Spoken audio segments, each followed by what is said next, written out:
नमस्कार. अमेरिकन शाळांबद्दलची मला आवडणारी अजून एक गोष्ट. आय नो तुमचा पण हा सगळ्यांचा खूप आवडीचा टॉपिक आहे.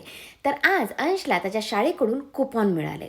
तर बऱ्याच वेळेस अमेरिकन शाळा त्यांच्या लोकल शॉप्स किंवा रेस्टॉरंटचे असे कुपन देतात.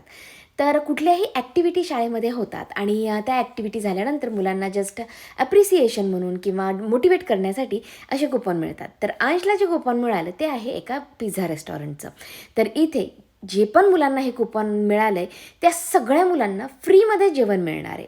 तर ऑफकोर्स आता मुलं आली तर मुलांसोबत पॅरेंट्स येतात. पॅरेंट्सला मात्र स्वतःच्या जेवणाचे पैसे भरावे लागतात, मुलांना मात्र ते फ्री मिळतात. इथे मला मुलांच्या जेवणाचा टॅक्सचे पैसे भरावे लागले, पण जेवण मात्र फ्री होतं. मी माझ्या जेवणाचे मात्र पूर्ण पैसे दिले. आता इथे 2 फायदे आहेत. एक म्हणजे शाळेतल्या ॲक्टिव्हिटी केल्याबद्दल मुलांना अप्रिसिएशन मिळतं आणि दुसरं म्हणजे इथल्या लोकल बिझनेसेसला बिझनेससुद्धा मिळतो. तर मला ही आयडिया खूप आवडली. तुम्हाला ही आयडिया कशी वाटली मला खाली कमेंट बॉक्समध्ये नक्की सांगा.